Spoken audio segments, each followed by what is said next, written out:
You're listening to The Blind Chick, an AfterSight original podcast. We're telling you stories about strength, overcoming hurdles, and living experiences. We see who you really are. Blindness can be an adventure. Are you ready for the journey of a lifetime? We are.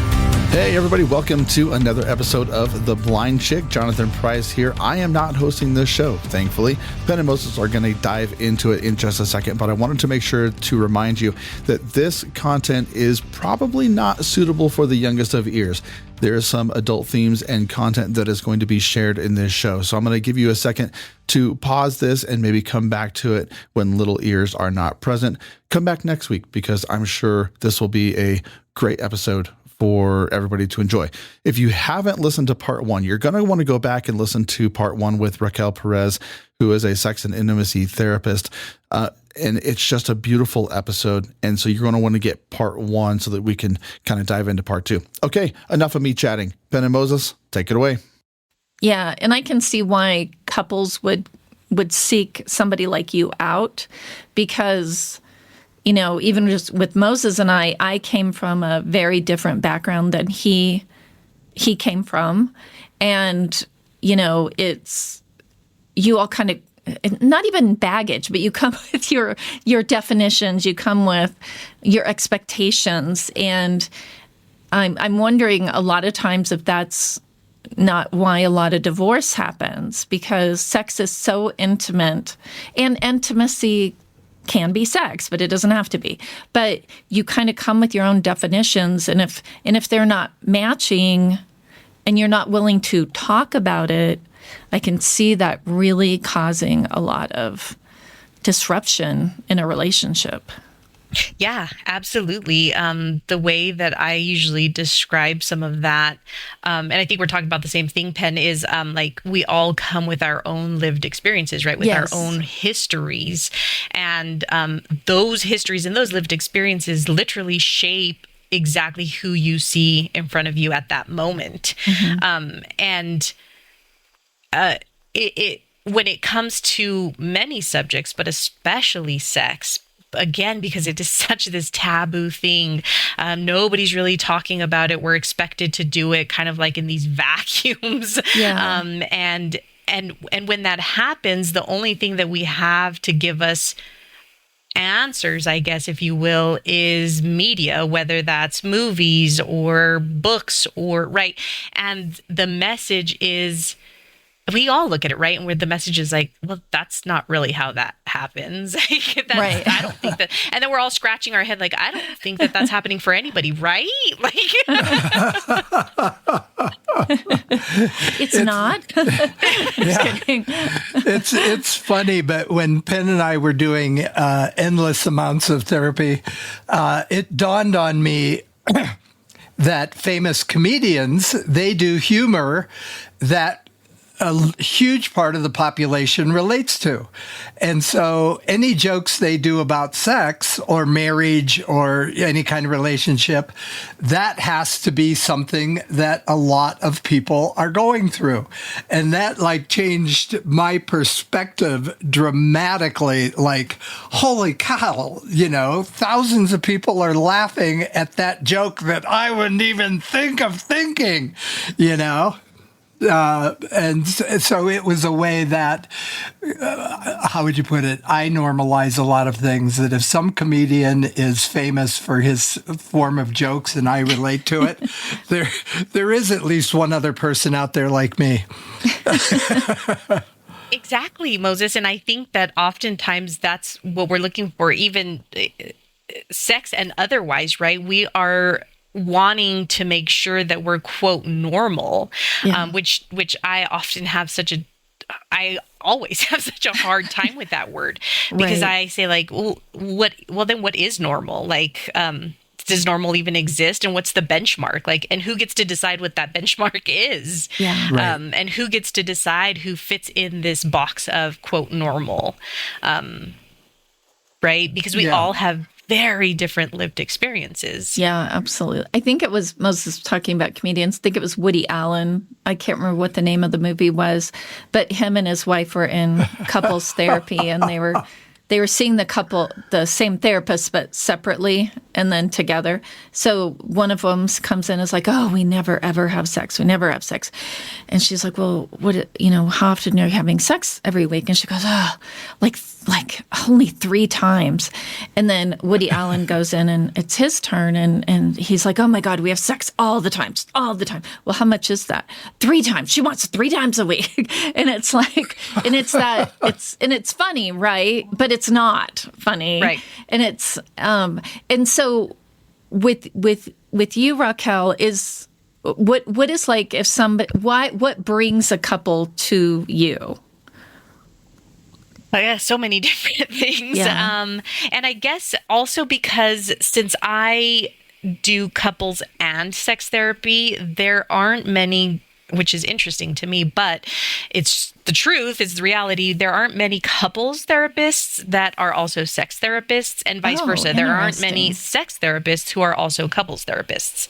And so, because there is that overlap with me, I will have couples coming in, or even just people in relationships coming in for things that are sometimes related to sex, and sometimes they aren't, right? The way I describe it is there are these 2 parts to a relationship. One of the parts is like the way that we're doing everyday life together, the where we're sharing that life together. And the other part is the sex part, right? Whether it's happening or it isn't happening, it is still part of the relationship, and it matters because we all have a relationship with sex. Everybody does. And so I often tell people, some couples find that there's one area where they're great. They don't really, there's nothing happening there, right? But the other area is like, oof, really it's this other area we need to focus on. And sometimes it's both. So I would also say that the vast majority of the people that I work with identify with some type of marginalized community. And it's probably because of my own lived experiences. And so that's the way that I market myself also. Yeah.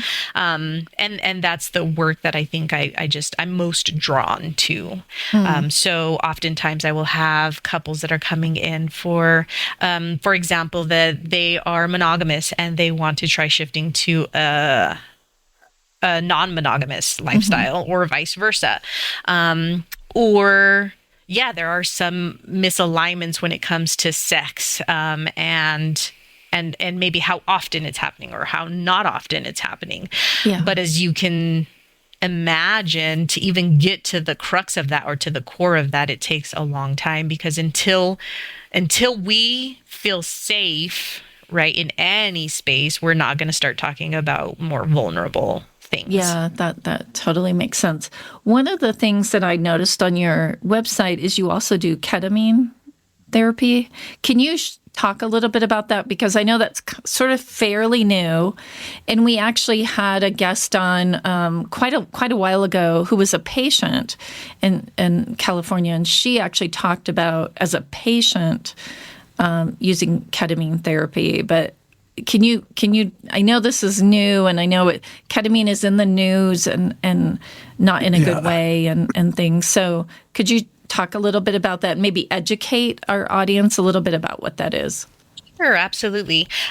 So I do provide ketamine therapy, and I also did ketamine therapy because I didn't feel like it was very fair for me to offer something that I hadn't done myself. And so first I'll say what the research shows. The research shows that ketamine is incredibly useful and powerful when it comes to kind of like the protective structure, if you will, that we develop. I often call it like a wall or a barrier that the body develops kind of around itself. And it's the way that our brain wires together in the face of difficulty, pain, hurt, trauma, etc. Mm-hmm. And so what ketamine can do is it really, really helps with neuroplasticity, which is the ability for the brain to rewire itself. Now, in saying that, it isn't a silver bullet, right? It's not like we're Right. going to take a dose of ketamine and then our brain is going to rewire itself and we're just going to be all healed. It's still a process and we still have to go through that process. But when we combine ketamine, what the research also shows, with talk therapy, that's really where the magic happens because we're able to integrate our experiences.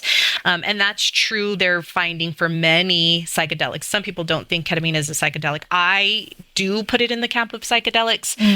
Some don't. But anyway, the what we're seeing is that integration piece when we're using psychedelics, because it gives us a space to really integrate our experience, it becomes even more useful, setting aside even that flexibility that it allows for neuroplasticity to occur, if that makes sense. So it makes it easier to hit a breakthrough.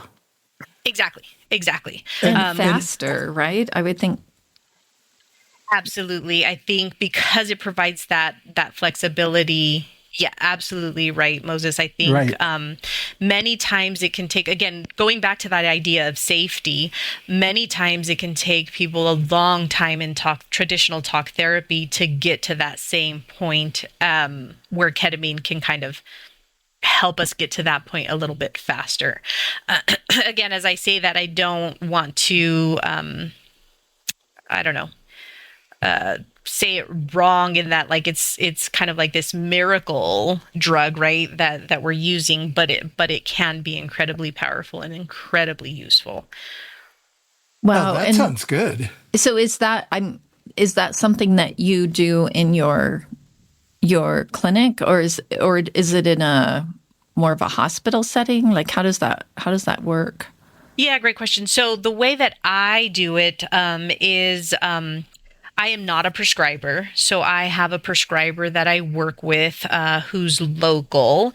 And she and I work together. So once I get someone who is interested in pursuing ketamine therapy, I then refer them over to her. We do what's called a preparation session. And a preparation session is just kind of boiling down what it is that you want to get out of an experience with ketamine.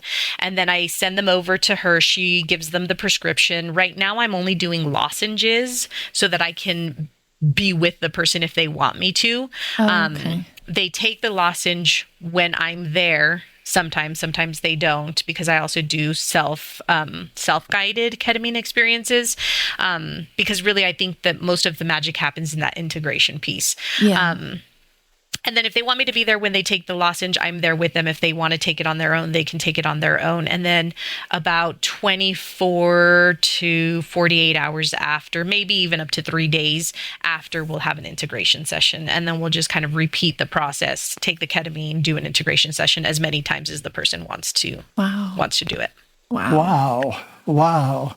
So then, because it's made some dramatic news over the last couple of years, I'm assuming that because you guys are so, why is it not dangerous after what we've heard in the news? Yeah, I think because, like with any drug, when it's misused, it's going to have more of a dangerous quality to it, right? I mean, ketamine has been used since the 70s.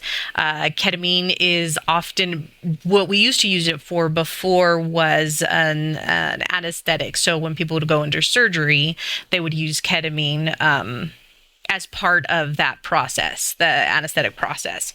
But what they were finding was that many of these people were coming back from surgery saying that they had these experiences, right? These kind of crazy experiences. And so it was researched a little bit more, and it was found to be very beneficial when it came to mental health also. And so ketamine has been used for a very, very, very long time in the medical world. Okay. So it's just that like makes any drug when it's misused. Exactly. And I think even like when it comes to drugs, it's that same conversation as sex, right? Whenever we're scared of things, we don't talk about it, just thinking that Right. if we don't talk about it, nobody's going to do it. Or if we punish them for doing it, that'll work, which it never does. Right. Talking about these things, right? Talking about drugs, talking about sex, normalizing these things because they're a part of our world. So they're part of our experiences. So that we can actually have real conversations about drugs, right? Right. About sex, the reality of it, and not just almost demonize it, right?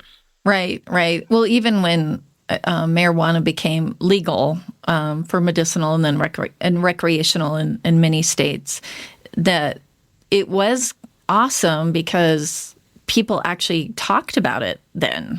I was in shock at when it became legal.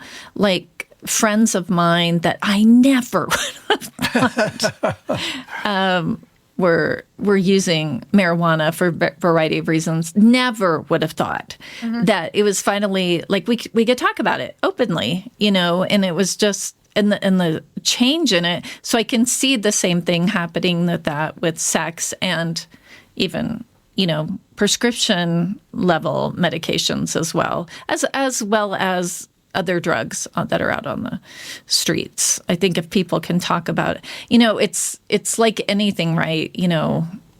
Even sex abuse. I remember as a kid, nobody talked about it, right? I mean, it was completely the taboo subject. And when, even in the 80s, 90s, 2000s, when, people started talking about it, and when the Me Too movement happened, that even elevated it. And it's, I think it's still a topic that people are afraid of, especially if you're experiencing it. But at least now it is a topic that if you do go to a teacher or a doctor or, some sort of mentor, they're going to be more open to helping than it was before. And it's just because you can talk. Yeah. It's not as so taboo as it was. Right. And taboo and like I said, like this notion of like demonizing, and I would say that sex and drugs are similarly demonized, right? Like, Yeah. You shouldn't be doing that. Right. That shouldn't happen. And in even demonizing the people who are engaging in those behaviors. When it comes to drugs, I think also kind of like shifting our perspective of drug use and people who use drugs. There's a really good author, and I absolutely love what he talks about, but his name is Gabor Mate, and he's a psychiatrist, and he began his work he's from Canada. He began his work as like drugs and addiction work. And I absolutely love his perspective because his perspective always comes back to the pain, the hurt, and the trauma that people experience. And from there comes all of these other symptoms and ailments and things that people engage in just to lessen that hurt, that pain, and that trauma.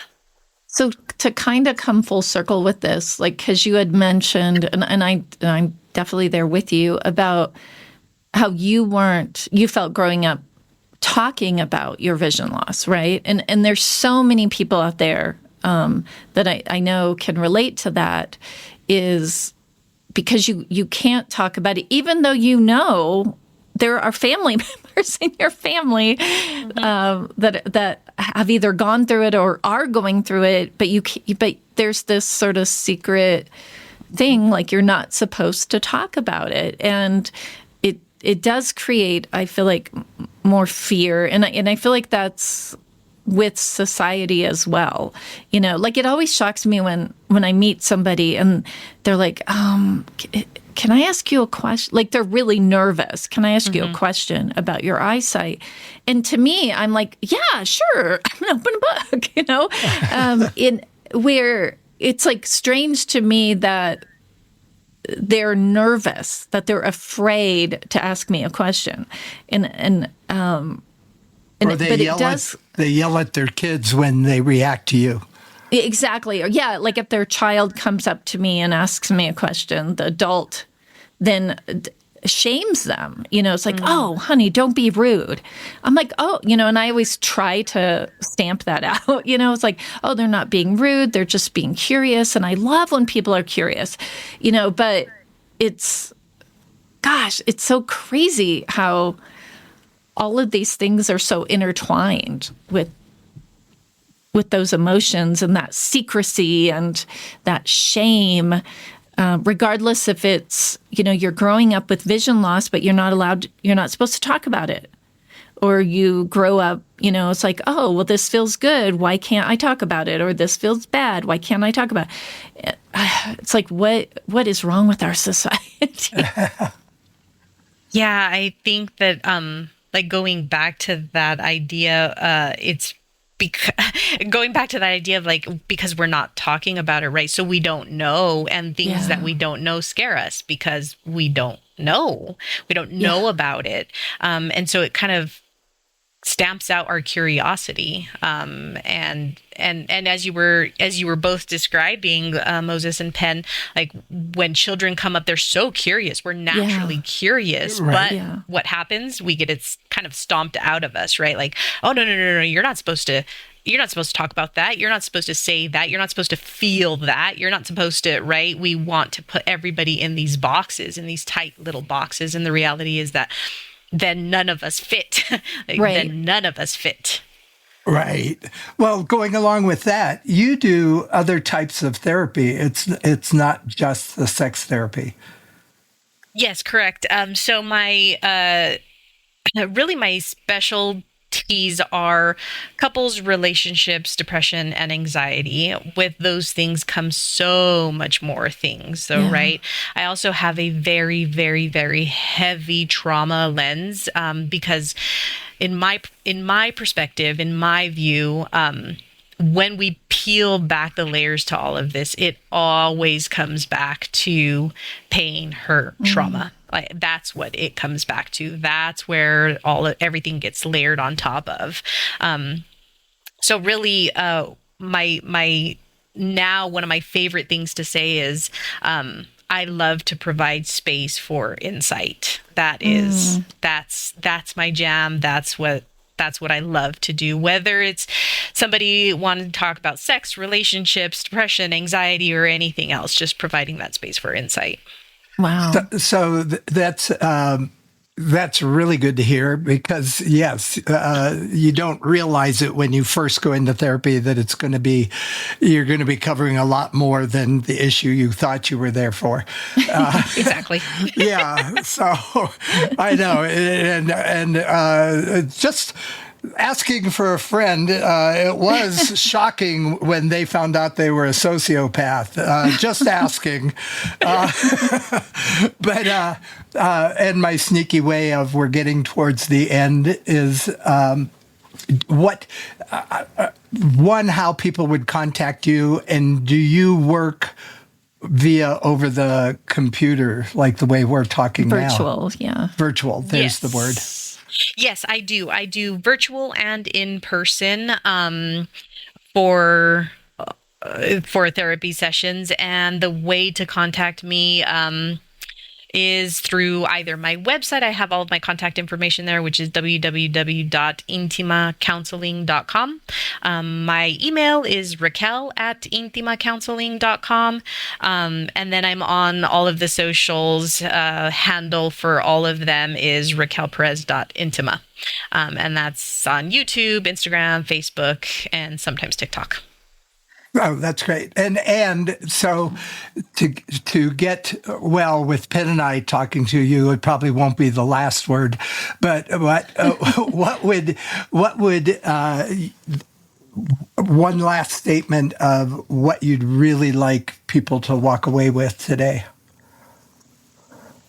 Let's see. I think what I would really like is to find safety to explore, be inquisitive, be curious, about what is happening inside of you to find that insight and to find that self-awareness. And it's a long journey, and sometimes it's a really hard journey, and sometimes it can feel scary, but it's an important one. Yes, yes.